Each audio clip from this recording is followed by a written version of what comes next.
장 15절부터 22절의 말씀을 가지고 약속의 본향에 이르려면 이라는 제목으로 하나님의 말씀 같이 묵상합니다. 지난 1975년 7월 4일 36세의 플로렌스 체드윅이라고 하는 여성이 LA 해변에서부터 카탈리나 섬까지 수영으로 횡단하는 것에 도전을 하였습니다. 당시 굉장히 많은 화제가 되었던 사건이었는데요. 이 플로렌스는 당시 무려 16시간까지를 역영하면서 카탈리나 섬을 향하여 수영에 나아갔다고 합니다. 그런데 갑자기 거의 다 도착한 것 같았는데 짙은 안개를 만나게 되었고 설상가상으로 몸에 힘이 빠져나가기 시작을 했습니다. 결국 이 플로렌스라는 여인은 횡단하는 것을 포기하게 되었고 따라오던 구조선에 승선을 하고 말았습니다. 문제는 플로렌스와 주변 모두가 섬에 도착하고 보니까 정말 경악할 만한 일이 벌어지고 말았습니다. 무슨 일이었냐면요, 안개 때문에 보이지 않았던 섬이 불과 500m 앞에 있었던 것입니다. 그러니까 500m를 앞에 두고 16시간을 수영해 왔는데 안 보이니까 모든 것을 포기하고 말았던 것입니다. 여기 플로렌스라는 여인이 울먹이면서 이렇게 인터뷰를 했던 것이 지금까지도 화제로 남아 있습니다. 제가 실패한 것은 추위 때문에 그런 거 아닙니다. 피곤하기 때문도 아닙니다. 실제로는 안개 때문이었습니다. 정확하게 말하면 안개 때문에 목표가 보이지가 않았고 만일 보았다면 어떻게 해서든지 간에 도착했을 것입니다. 이야기를 했어요. 여러분, 우리가 이 땅을 살아가면서 궁극적으로 꼭 도착해야 될 본향이 있습니다. 바로 하나님의 나라인 천국입니다. 문제는 모든 신앙인들이 다 교회에 나오고 신앙생활을 한다고 하여서 다 천국에 도달하는 것은 아닙니다. 이유가 있다면 가고 싶지 않아서도 아니고 피곤하고 힘들어서도 아닙니다. 실제로는 이 땅 가운데 살아가면서 하나님이 저희들에게 허락하신 목표점, 본향을 제대로 보지 못하기 때문에 못 갈 때가 너무나도 많이 있는 것입니다. 우리들의 삶에서 발생하는 다양한 세상의 강권과 아픔과 눈물이 내 삶을 막고 내 삶 가운데 일어나는 어려움으로 인한 포기와 낙담이 결국에는 목표를 보지 못하도록 나를 가로막고 있기 때문에 그렇습니다. 여러분, 여기에 있는 우리 모두는 다 하나님을 믿는 신앙인이고 본향을 향하여서 나아가는 경주자 가운데 살아갑니다. 히브리서는 저희들에게 이렇게 얘기를 합니다. 우리가 무거운 것과 죄를 벗어버리고 인내로서 경주해야 된다 이야기하고 있습니다. 여러분, 중요한 것은요, 어떻게 경주할 것인가, 또 무엇을 힘입을 것인가, 이것보다 더 중요한 것이 있습니다. 꼭 하나님의 나라에 들어가야 되겠다고 하는 각오와 결단이 저희들에게 필요합니다. 우리의 인생이 하나님의 은혜 가운데 시작이 되었다면 끝까지 목표에 도달하는 것은 하나님이 저희들에게 예비해 주신 천국에 도달하는 것으로 끝날 수 있기 때문에 그렇습니다. 여러분, 오늘 본문을 보면 나오미는 모압에서의 이민 생활 10년을 마치고 룻과 함께 베들레헴으로 돌아옵니다. 생각해 보면 이 베들레헴 지역은 나오미에게 있어서는 본향과 같은 곳이고 룻에게 있어서는 새로운 본향이 되어져야 될 땅입니다. 하지만 이 두 여인이 베들레헴에 도착하기까지는 참으로 쉽지 않은 여정이 그 앞에 있었고 어렵게 도착을 하게 되었습니다. 하지만 두 여인이 본향에 도착한 후에야 비로소 그들의 인생은 미래를 향한 첫 번째 발걸음을 내디딜 수 있었던 것입니다. 여러분, 오늘 본문을 통하여서 우리가 두 여인처럼 어떻게 하면 넘어지지 않고 본향되어진 그곳 하나님 나라에까지 이르를 수 있을까, 하나님 주는 메시지를 같이 한번 나누어 보기를 소원합니다. 첫 번째로 생각할 것은요, 약속받은 본향에 이르기 위하여서는요, 세상의 강권함에 저희들이 굴하지 말아야 되는 그런 결단이 필요합니다. 세상이 우리를 강권하는데 거기에 굴하지 않고 끝까지 나아가야 본향에 이를 수 있다는 이야기입니다. 오늘 보면 15절을 한번 보시기 원합니다. 나오미가 또 이르되 보라, 내 동서는 그의 백성과 그의 신들에게로 돌아가나니 너도 너의 동서를 따라 돌아가라 하니 말씀합니다. 나오미는 오르바가 모압으로 돌아간 이후에 이번에는 룻에게도 너 고향으로 돌아가라고 이야기를 합니다. 그런데 이 룻이라는 여인은 시어머니가 얘기하는 것을 얘기를 할 때 강권하다라는 단어를 사용하는 것입니다. 여러분, 히브리 원어를 찾아보니까요, 이 강권하다 이 단어의 뜻을 보니까 참 깊은 의미가 있습니다. 무엇인가를 넘어뜨리기 위하여 끊임없이 부딪히는 것입니다. 누군가를 넘어뜨리기 위해서 또 부딪히고 또 부딪히고 또 부딪히는 것, 그것을 히브리어로 강권하다, 그런 뜻을 가지고 있다고 합니다. 여러분 생각해 보시면은요, 룻을 향한 나오미의 말은 충분히 일리가 있는 말이었고요, 또 깊은 배려가 내재되어져 있었습니다. 나오미는 한두 번이 아니라 끝까지 강권하여서 마침내 오르바라고 하는 며느리는 고향으로 돌아가고 말았습니다. 당시 룻이 자신을 향한 그 시어머니의 배려와 사랑을 몰랐던 것은 아니었습니다. 그런데도 룻은요, 시모의 사랑과 배려를 끊임없이 부딪히는 강권으로 묘사해 주고 있습니다. 하지만 만약에 룻이요, 이처럼 나오미의 강권 가운데 굴복했다면, 그 강권에 만약에 굽혔다면요, 이 룻의 인생은 달라졌을 것입니다. 더 나아가서는요, 성경의 룻기라고 하는 책은 아마도 사라지고 없을 것입니다. 여러분, 우리가 생각해 볼 것이 있습니다. 룻을 향한 나오미의 강권에는요, 사랑이 있습니다. 은혜가 있습니다. 배려가 있어요. 그러나 우리를 향한 세상의 강권과 악함의 강권을 보게 되면 나를 해하고 넘어뜨림이 목적이라는 것을 저희들에게 이야기합니다. 넘어질 때까지 부딪히고 또 부딪혀서 본향을 향한 우리의 인생을, 그 발목을 끝까지 붙잡는 것이 세상의 강권함의 악함입니다.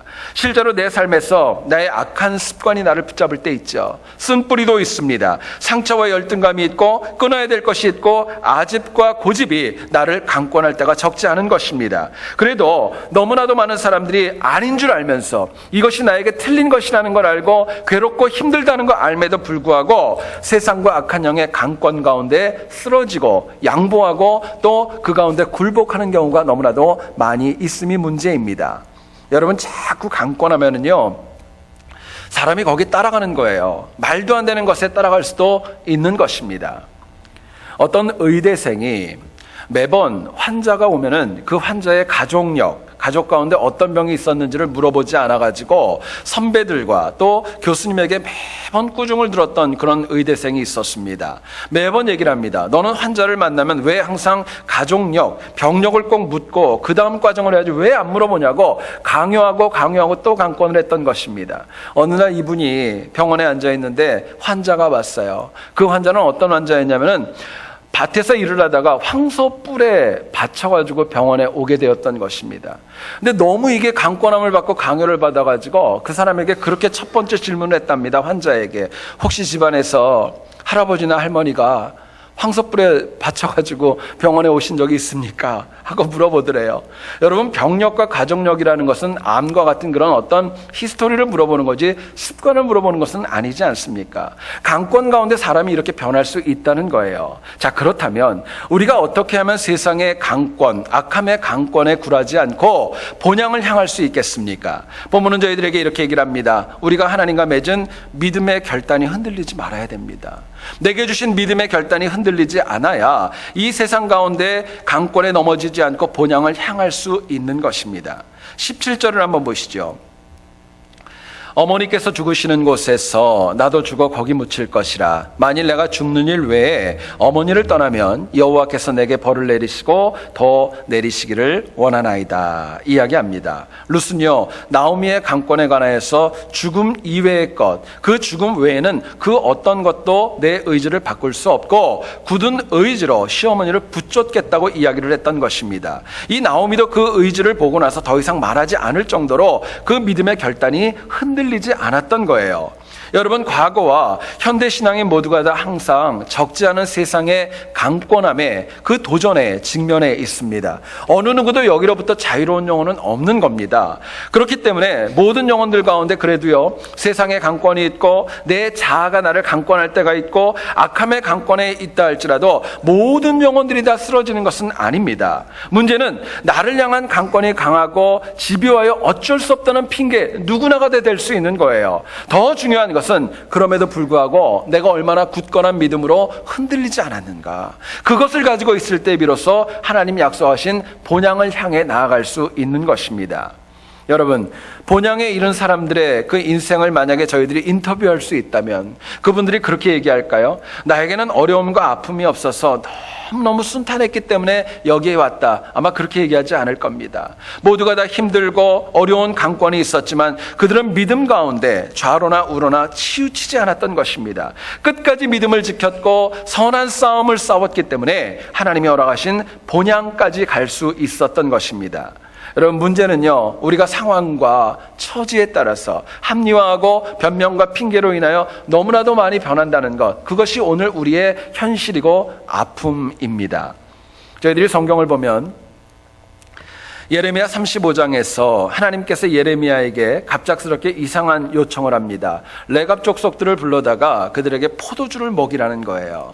그런데 성경을 보니까 예레미야 35장 6절에 이런 말씀이 나옵니다. 레갑 족속들의 이야기입니다. 우리는 포도주를 마시지 아니하겠노라. 레갑의 아들 우리 선조 요나답이 우리에게 명령하여 이르기를 너희와 너희 자손은 영원히 포도주를 마시지 말라. 이야기하고 있습니다. 레갑 족속은요, 하나님이 주신 명령도 아니었습니다. 자기의 조상 가운데 누군가가 절대로 포도주를 마시지 말라는 그 명령을 주었고 거기에 흔들리지 않았고 살아갔던 것입니다. 이 이야기를 하시면서 하나님 참 가슴 아파하고 한탄하시면서 예레미야에게 이렇게 말씀하십니다. 내가 너희에게 말하고 끊임없이 말하여도 너희는 내게 순종하지 아니하였도다. 한 족속은 조상의 말을 듣고도 믿음이 흔들리지 않았는데 전능하신 하나님이 그렇게 얘기해도 너희는 순종하지 않고 흔들렸다는 것입니다.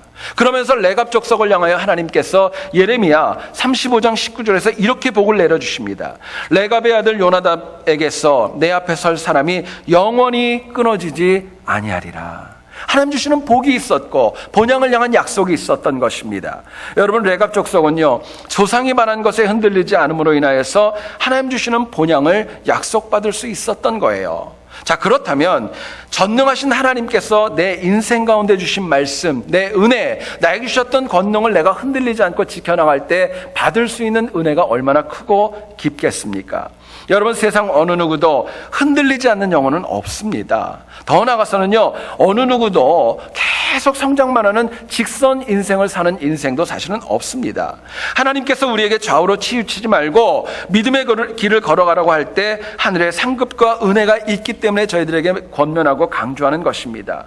우리를 가만히 보면은요, 참 연약한 모습이 많습니다. 악한 일을 하고 범죄할 때는 소신과 고집으로 흔들리지 않아요. 그러나 정말 해야 될 일에 있어서는 너무나도 쉽게 흔들려서 본향을 잃어버릴 때가 얼마나 우리에게 많이 있는지 모릅니다. 어떤 책을 읽다가 나왔던 이야기를 소개합니다.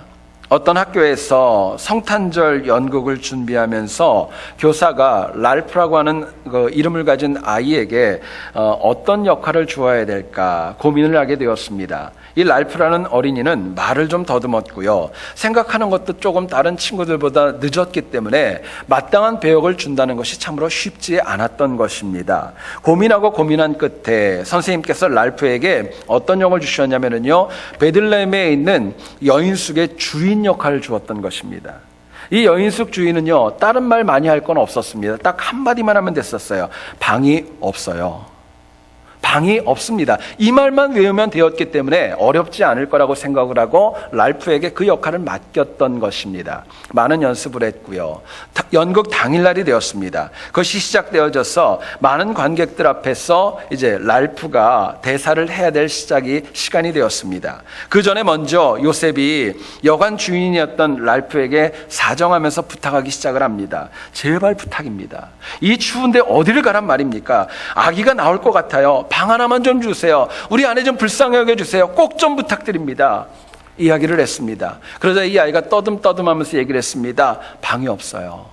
근데 이 요셉이 그것으로 끝났으면 좋은데 또 부탁을 하는 거예요. 방이 없으면 안 됩니다. 어떻게 합니까? 큰일 났습니다. 얘기를 하니까요, 이 아이가 연극 중인데도 눈에 눈물이 그렁그렁하면서 눈물을 흘리면서 그렇게 얘기하더랍니다. 그러면 제 방으로 들어오세요.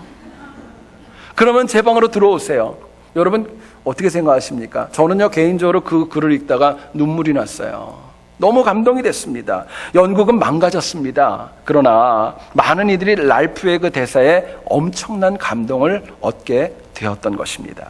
여러분, 사람은 기계가 아니어서 흔들릴 수밖에 없어요. 그러나 흔들릴 수 있다면요, 선한 방향으로 흔들리셔야 됩니다.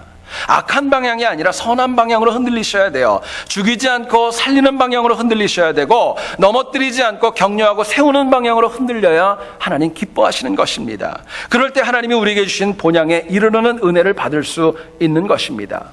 여러분, 저희는요, 예수 그리스도를 믿기 때문에 본향에 들어갈 자격과 또 그 위치와 은혜가 있습니다. 문제는 내가 자꾸 은혜 받은 믿음과 결심이 바뀌기 때문에 받을 복도 바뀌는 겁니다. 그렇기 때문에 우리가 본향에 갈 수 없는 것이 아니라 내가 자꾸 바뀌기 때문에 못 가는 거예요. 여러분, 악하고 그릇된 일에 고집 부리지 마시고 믿음으로 옳은 것에 타협하려고 하지 않는 거, 정말 그 지혜가 저희들에게 필요합니다. 오히려 더 강하게 내게 주신 믿음과 은혜를 굳게 지키는 결단이 저희들에게 필요한 것입니다. 여러분, 룻은요, 죽어도 어머니를 붙쫓았고 하나님을 붙잡겠다는 결단이 그 무엇 때문에도 무엇으로도 흔들리지 않았습니다. 의로움이 있었고 선한 능력이 있었고 그 여인에게 어떤 혈통적인 정통성이 있었던 거 아닙니다. 오히려 룻이 보고 들었던 믿음을 굳건하게 지키고 흔들리지 않았고 그 믿음을 고수하였기 때문에 훗날 다윗과 예수 그리스도의 조상이 될 수 있었던 것입니다. 여러분, 우리에게 어려움이 있죠. 그러나 그럼에도 불구하고 하나님 바라보고 흔들리지 않는 믿음이 우리에게 필요합니다. 그래서 우리 모두가 다 훗날 룻과 같이 하나님 허락하신 본향에 가서 영원토록 하나님 찬양하는 우리 모두 될 수 있기를 주님의 이름으로 축원드립니다. 두 번째로 생각할 것은요, 약속받은 본향에 이르려면은요, 괴롭고 힘든 현실에 굴하시면 안 됩니다. 힘들고 어려운 현실이 있다 할지라도 여기에 낙담하고 넘어지고 좌절하는 거 하나님 기뻐하는 거 아니라고 말씀합니다. 나오미가 무려 10년 만에 베들레헴에 돌아왔습니다. 하지만 당시 그 나오미의 상황을 본문 20절은 이렇게 얘기를 합니다. 20절을 보시죠. 나오미가 그들에게 이르되 나를 나오미라 부르지 말고 나를 마라라 부르라. 이는 전능자가 나를 심히 괴롭게 하셨음이니라 이야기합니다. 나오미는요, 하나님께서 자신을 치셨다고 표현을 합니다. 그렇기 때문에 나는 너무너무 고통스럽고 너무 힘들어서 사는 게 버겁다고 베들레헴 옛날 사람들에게 이야기하고 있는 것입니다.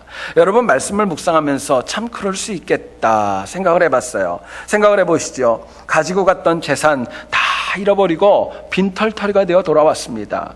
남편과 아들이 있었던 거 모르지 않았는데 그들 다 죽게 되었습니다. 나이도 이제는 들었습니다. 그리고 이스라엘 땅에서 가장 긍휼히 여김을 받는 과부가 되어서 돌아왔습니다. 게다가 율법에 분명하게 금지했었던 모압 여인, 이방인 며느리까지도 데리고 함께 오게 되었던 거예요. 여러분, 안타깝지만은요, 나오미의 그 삶을, 그 당시의 상황을 상상을 해보세요. 정말 사람들에게 보여주고 싶지 않고 노출되고 싶지 않고 나타내고 싶지 않은 많은 고통들이 순식간에 다 발표가 되어져 버리고 나타나게 되었던 것입니다. 망한 것이 다 밝혀졌고 과부가 된 것, 이방 며느리를 맞이한 것, 어느 것 하나 숨길 수가 없게 되었던 것입니다. 게다가 설상가상으로 이제는 더 먹을 것도 없고요, 생계의 그런 고생까지도 감당해야 될 그런 정말 어렵고 힘든 현실에 이 여인이 처하게 되었던 것입니다.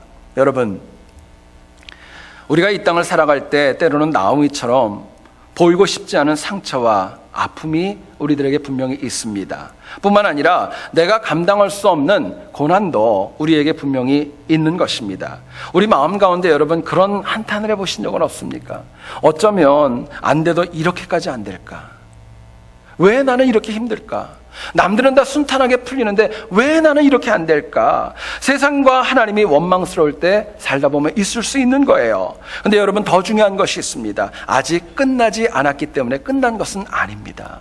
아직 남아있는 거예요. 문제는 고난과 좌절의 아픔보다도 그럼에도 불구하고 다시 일어나려고 하는 의지가 나에게 있는가, 이게 더 중요한 도전입니다. 이유가 있습니다. 하나님께서는요, 내가 너무 힘들고 어려워도 내가 감당치 못할 시험 주시는 분 아닙니다. 내가 어려움이 있다 할지라도 피할 길을 열어주시는 분이 우리가 믿는 하나님이시기 때문에 그렇습니다. 자, 그렇다면 우리가 본향에 이르기 위해서 고난과 좌절 중에도 어떻게 살아가야 될까 묻게 됩니다. 본문은 저희들에게 이렇게 얘기를 합니다. 고난과 좌절 중에도 낙담하지 말고 소망을 가지라고. 소망을 가지고, 본향에 대한 소망을 가지고 나아갈 때 이길 수 있다고 저희들에게 말씀합니다. 여러분, 가만히 한번 제 얘기를 들어보세요. 내가 낙담했을 때의 상황을 보면 모든 상황이 종결되었기 때문에 낙담하는 거 아닙니다. 우리가 낙담하는 상황을 보면요, 사실은 내가 내 마음을 접어버린 거예요. 내가 포기했기 때문에 낙담하는 것입니다. 내가 내 마음을 접으면 더 이상 나아가려는 의지가 없기 때문에 기회가 와도 소용이 없는 거예요. 결국 다시 소망으로 일어서지 못하는 것은 불가능한 상황 때문이 아니라 이미 내가 안 된다고 단정지어버리고 내가 내 마음을 접어버렸기 때문에 그런 것입니다. 여러분, 마음을 접으면요 너무 힘들고요, 소망을 생각하면 다시 일어날 수 있는 것입니다. 말씀을 묵상하다가 제가 처음 미국에 왔을 때 일이 참 많이 생각이 났습니다. 저는 2000년 6월에 조지아 애틀란타로 유학을 왔습니다. 에모리 대학에서 유학 생활을 시작을 하였을 때 개인적으로 살면서 진짜 너무너무 힘들고 가장 힘들고 어려웠던 좌절과 낙담의 시간을 참 많이 체험했습니다. 나름대로 공부를 못한 것도 아니었었는데 와서 보니까요 너무너무 힘들고 어려웠습니다. 페이퍼를 낼 때마다 교수님이 얼마나 친절한지요. 페이퍼 자체가 거의 다 빨간색으로 도배를 해가지고 돌려주시더라고요. 공부하신 분은 무슨 뜻인지 아실 거예요. 다 틀렸다는 거예요. 문법도 틀리고 말도 안 된다고 그러고 막 고쳐줘가지고 이렇게 보내주셨어요. 밤새도록, 정말 밤새도록 책을 읽었는데 속도가 너무나도 느립니다. 그리고 더 중요한 것은요, 읽었는데 이해가 안 가요. 이해가 가지 않습니다. 정말 죽을 지경입니다. 열심히 준비해가지고요 프리젠테이션 잘 준비했습니다. 그리고 영어로 얘기를 하는데 학생들 반응을 보면 저게 무슨 얘기지? 갸우뚱하고 못 알아듣고 또 교수님 지적하는 것도 많이 듣게 되었습니다. 생각하면 생각할수록 소망과 희망보다는 낙담과 좌절이 참 많았고요. 또 그때 같이 공부했었던 몇 명의 목사님들하고 저희가 입에 달고 다녔던 한탄이 있었습니다. 무슨 말을 했냐면요, 도대체 무슨 영화를 보겠다고 우리가 여기까지 와서, 무슨 영화를 보겠다고 여기까지 와서 이 고생을 하느냐 하는 이야기들을 참 많이 했습니다. 그래도 하나님 주신 은혜가 있었고요, 매일같이 어려웠지만 하루에 성경을 보아 나가면서 하루를 시작을 하게 되었고 또 소망을 찾게 되었고 좋은 사람들을 붙여주셨고 익숙해 가면서 서서히 자신감을 회복해 나갔습니다. 감사하게도 당시 체험했었던 그 어려움과 좌절과 아픔은요 제 개인적인 삶에 있어서 너무나도 귀중한 영적 자양분이 되어졌고 어떤 어려움이 있다 할지라도 이길 수 있겠다고 하는 소망까지도 저에게 허락해 준 시간이었습니다. 여러분, 오늘 본문을 보세요. 나오미가요 보리 추수기에 베들레헴에 돌아왔다고 이야기합니다. 성경은요 그냥 돌아왔다고 얘기하지 않고 그 때가 보리를 수확할 때라고 이야기합니다. 여러분, 이스라엘 땅에서 보리 수확기는 오늘날 우리 양력으로 치면 3월과 4월에 이루어지는 일이라고 합니다. 또 유대에서는요 곡식을 추수할 때는 언제나 풍요로웠기 때문에 유대의 절기와 명절이 참 많이 있었습니다. 근데 성경은 얘기를 합니다. 좌절에 빠졌던 나오미가 도착했던 그 시기가 바로 보리의 수확기가 있었다라고 저희들에게 말씀하는 겁니다. 여러분, 이것은요 이 나오미의 인생 가운데 좌절이 있고 고난이 있고 절망이 있었지만은요 다시금 나오미와 룻이 살아갈 수 있는 여지가 있었다는 것을 성경은 저희들에게 이야기하는 것입니다. 낙담이 있지만 소망의 문이 열려 있다는 것, 보리 수확기를 통해 하나님 말씀하시는 거예요. 여러분, 인간적인 마음으로 나오미가 그런 생각 안 들었을까요? 이제 다 끝났어, 희망 없을 거야, 뭐가 있겠어, 이런 마음이 있었을 거예요. 그런데 하나님께서는 고난 중에도 나오미에게 하나님의 방법대로 보리 수확기를 허락해 주셨던 것입니다. 여러분, 더 중요한 것은요 나오미가 일부러 그 시간을 맞춰가지고 귀국했던 거 아닙니다. 하나님께서 맞춰서 주신 은혜가 보리 수확기의 타이밍이었어요. 결국 고난과 좌절이 있지만 더 강한 하나님이 있기 때문에 우리에게 소망이 있고 승리할 수 있고 미래와 비전이 있다는 것을 말씀해 주고 있는 것입니다. 여러분, 소망은 참 귀합니다. 고난과 좌절이 아닌 하나님의 함께 하심을 보고 앞으로 나가는 능력을 소망이 줍니다. 생각해 보면 아무리 큰 고난과 아픔이 우리들의 삶에 있다 할지라도 가만히 생각해 보면은요 그 모든 것들이 다 진퇴양난의 상황은 아니었다는 것 저희들이 알게 됩니다. 왜 그럴까요? 우리가 지금 그 이기고 이 자리에 있기 때문에 그렇습니다. 하나님께서 나와 동행하시고 응원하시고 나를 위해 일하시기 때문에 그렇습니다. 잊지 마셔야 될 것, 낙담하면 끝이지만 소망을 가지면은요 다시금 길이 열리는 것입니다.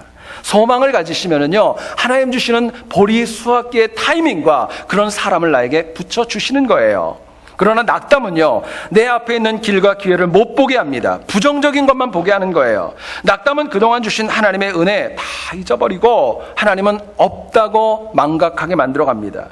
여러분, 낙담하면은요, 안 되는 것만 보이는 것입니다. 그리고 불만으로 자꾸 내 영적인 삶과 내 삶의 지경이 위축되어지는 것입니다. 문제는 그처럼 낙담을 할 때 꼭 물어보시기 원해요. 그걸 하나님이 기뻐하실까? 마귀가 기뻐할까? 생각해 보셔야 돼요. 누가 기뻐할까? 낙담하는 가운데 하나님 기뻐하지 않으면 하지 마셔야 되겠죠.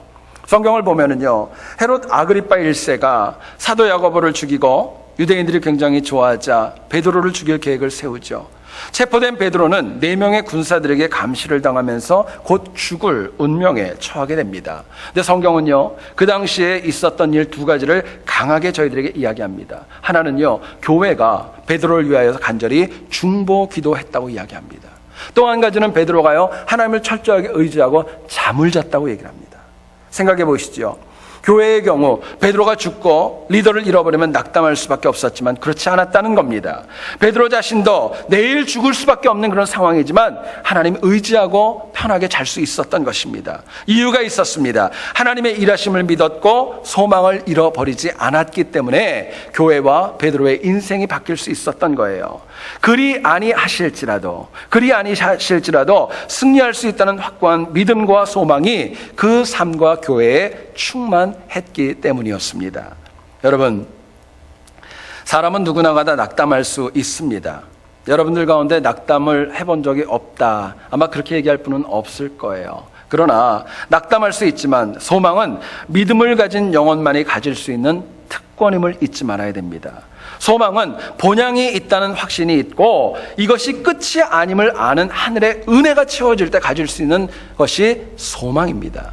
여러분, 저는 말씀을 묵상하다가 그런 생각도 들었어요. 진짜 기독교인이면은요, 진짜 하나님 믿는 신앙인만이 소망을 가질 수 있다, 저는 생각합니다. 만약에 기독교인이 아니고 믿음이 없다면은요, 소망 가질 수 없는 거예요. 문제는 내가 고난을 이길 수 있는데, 이기게 하시는데 내가 이기려고 하지 않는 것이 가장 심각한 문제입니다. 얼마 전에 제가 집에 들어가서 좀 피곤한 일도 있었고 좀 힘든 일이 있었습니다. 그래서 힘들어하면서 이렇게 소파에 앉아있자 저희 5살짜리 아이가 저에게 다가와서 저를 빤히 쳐다보는 겁니다. 그리고 저에게 그렇게 질문했습니다. 아빠, 지금 슬퍼? 그렇게 물어보더라고요. 그러니까 힘드냐는 말을 안 하고 슬퍼? 그러고 물어봤어요. 그래서 제가 그랬죠. 지금 아빠가 좀 슬프고 아프다. 그랬더니 얘가 오더니요, 저를 탁 안아주면서 그렇게 얘기를 했습니다. 아빠, 그래도 슬픔을 이겨야지. 저는 그 말이 저를 안더니 그런 거예요. 아빠, 슬픔을 이겨야지. 이러는데요, 제가 그 말을 듣고 슬픈 거는 둘째 이러고 얼마나 웃겼는지요. 애를 붙잡고 제가 정말 한참을 웃었습니다. 한참을 웃고 나서, 그리고 그 음성이 지금도 사실은 제 귀에 너무너무 쟁쟁해요. 지금도 제가 우리 아이를 붙잡고 물어봅니다. 슬픔을 이겨야지? 그러면 그만하래요, 이제는. 너무 놀리니까. 여러분 보세요. 지금 여러분이 어떤 고난과 좌절로 본향에 가는 그 발걸음이 어려운지 솔직히 부족한 목사인 저는 잘 모릅니다. 저는 잘 몰라요. 그러나 하나님께서 여러분들을 분명히 힘들고 어려울 때마다 안으시고 얘기하실 거예요. 그래도 슬픔을 이겨야지. 하나님 저희들에게 분명히 말씀하실 겁니다. 여러분, 세상의 그 어떤 낙담과 좌절, 눈물과 고난도 하나님 주시는 은혜보다 클 수 없는 겁니다. 하나님의 은혜가 더 큰 거예요. 감사하게도 힘들고 아파하는 나를 위해 하나님 주시는 온전한 은혜가 우리 인생 가운데 앞에 있는 것입니다. 그렇기 때문에 좌절과 고난 중에도 더 굳게 하나님 붙들고 살아가야 될 이유가 있는 것입니다. 여러분, 간절히 원하는 것, 항상 패역하고 힘든 세상을 살아가지만 본향에 대한 소망으로 고난보다 더 큰 하나님의 은혜로 날마다 승리하는 우리 모두 될 수 있기를 다시 한번 주의 이름으로 축원드립니다. 모세는 시편 90편 10절에서 우리에게 아주 유명한 말씀을 줍니다. 이런 얘기를 하죠. 우리의 연수가 70이요 강건하면 80이라도 그 연수의 자랑은 수고와 슬픔뿐이요 신속히 가니 우리가 날아가나이다 이야기하고 있습니다. 여러분, 우리 인생이 빠르지요. 어떻게 생각하십니까? 빠릅니까? 느립니까? 예, 우리 연세 드신 분들은 더 빠르다 그러고 젊은 친구들도 빠르다고 그럴 거예요. 그렇죠? 빠를 거예요. 인생이 날아가듯 너무나도 빠르기 때문에 어느 누구도 본향이 멀리 있다고 장담할 사람 아무도 없습니다. 본향이 아직 멀었다고 여러분 누가 그것을 장담할 수 있겠어요? 그렇기 때문에 오늘 본문은 저희들에게 얘기를 합니다. 본향에 이르는 그 과정 속에서 세상에 악한 강권이 있다 할지라도 굳은 믿음으로 이거 이기라고 저희들에게 말씀하시고요. 괴롭고 힘들어도 하나님 주시는 소망 잃지 말고 하나님 은혜로 승리하라 저희들에게 말씀합니다. 그래서 우리가 하나님 주신 본향에 이르도록 굳건하여 승리하는 우리 모두 될 수 있기를 다시 한번 주님의 이름으로 축원드립니다. 아멘. 우리 같이